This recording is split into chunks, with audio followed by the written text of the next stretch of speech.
In this video, we're going to talk through some of the most common string manipulation methods we can use in Visual Basic. And like we did with the math functions, I've compiled a list here of the most common manipulators we use when working with strings of text. Using combinations of these methods, you can basically accomplish anything you want to regarding strings. So talking through this, we first have string combination, which uses the and sign to combine two sets of strings. And we've actually used this a couple of times in our videos leading up to this one, so you may have seen this before. In our example over here, we are combining the test string with the ing string, so it should result in one full word, testing. The next function is to enter a new line, just like hitting the enter key on your keyboard when you're typing in a Word document.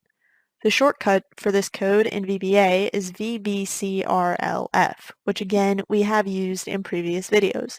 So in this example, we combine the test string with enter, and then combine that with the ing string.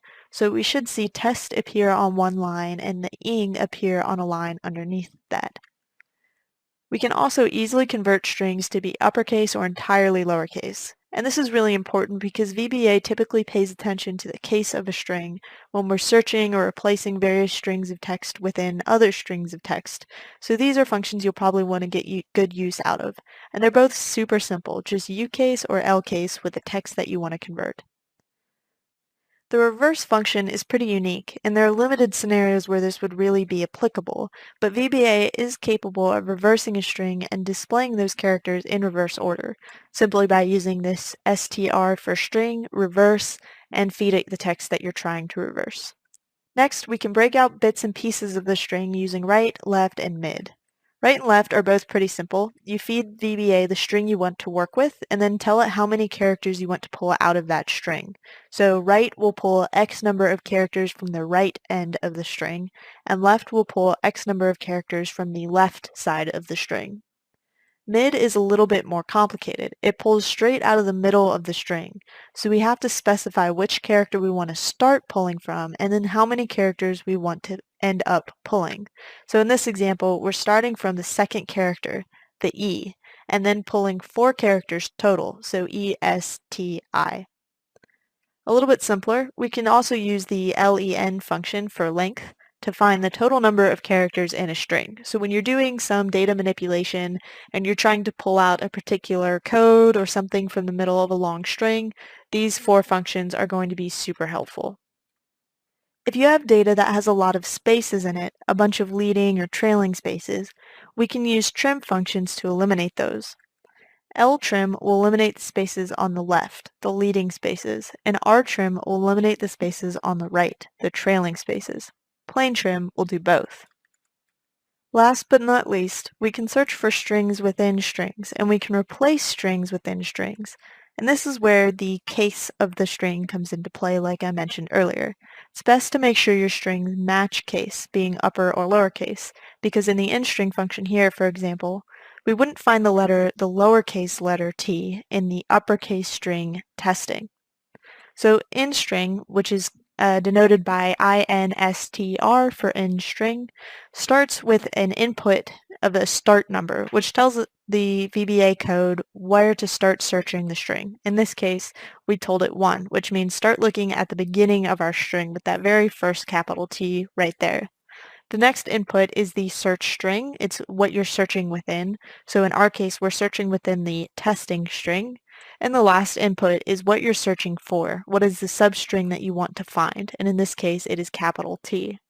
So inString will return the location of the first instance it finds of that substring. So it will count in the number of characters until it hits this particular substring that you're looking for and return that number.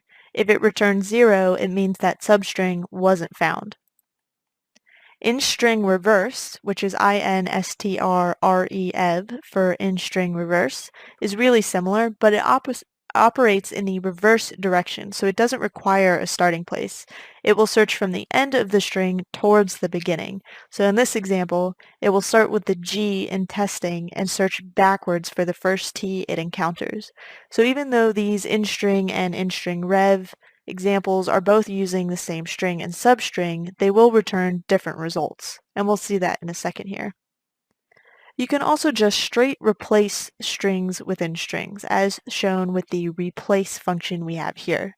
For replace, we identify the search string. In this case, we're looking within test XYZ, and then we tell VBA the string that we want to replace. So we want to get rid of the XYZ, and what we want to replace it with, the ING.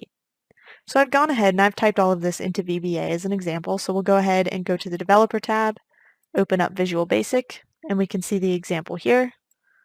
I'll turn this into a half window and zoom out a little bit so that we can see as our results are getting filled out. So I'll give you a second to pause if you want to copy over this code. Otherwise, I'm going to talk through this line by line. So I'll give you a second to pause. And that should have been enough time to pause. So now I'm going to step through this code line by line, which I'm going to do using the debug step into here. So I'll go ahead and click on that. You can also just use F8 on your keyboard, so I'll hit F8. And now if we break down these first couple of cells here, these first couple of lines, this cells function here is referring to row 3 and column 5. So if we come back to our Excel file, row 3, column 5. So this should show up in our results column.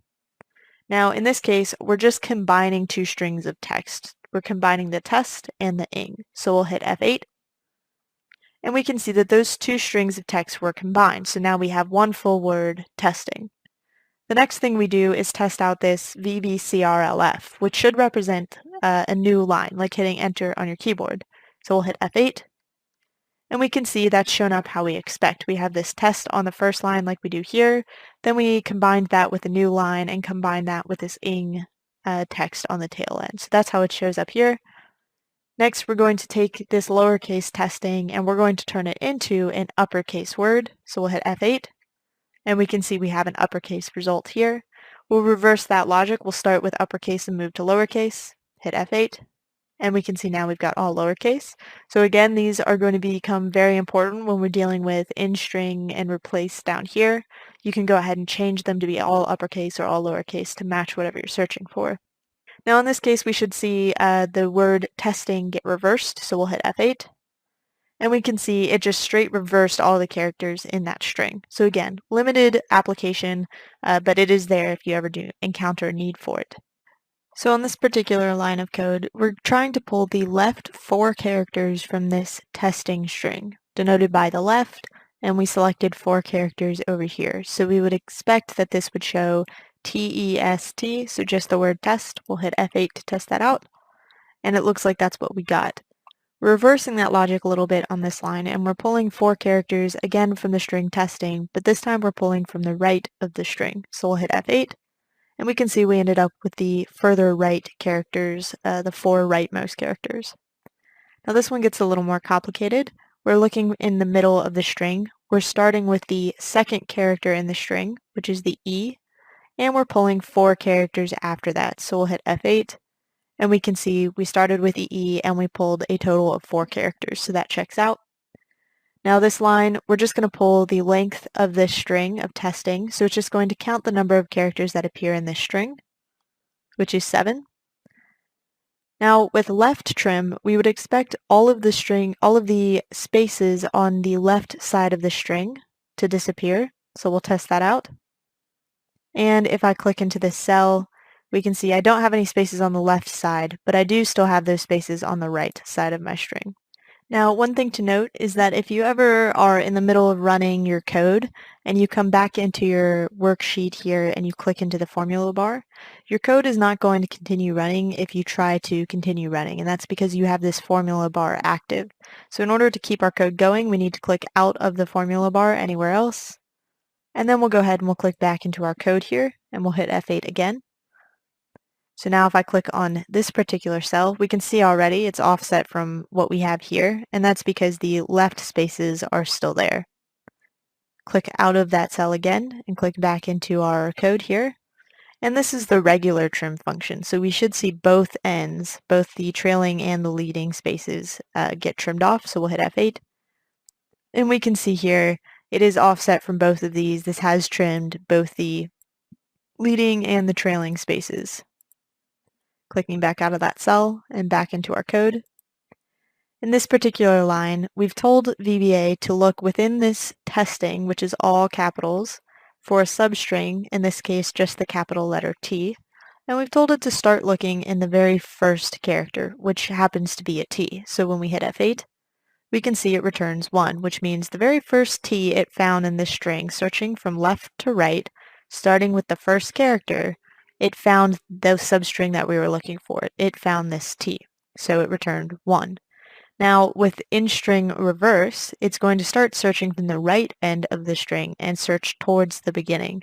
And again, we're looking for this capital T, so when we hit F8, we can see this time it gave us return the number 4, and that's because this is the fourth character in the string. And again, we searched from the back to the front, which is why we encountered this T instead of this beginning T that we did with our regular in string.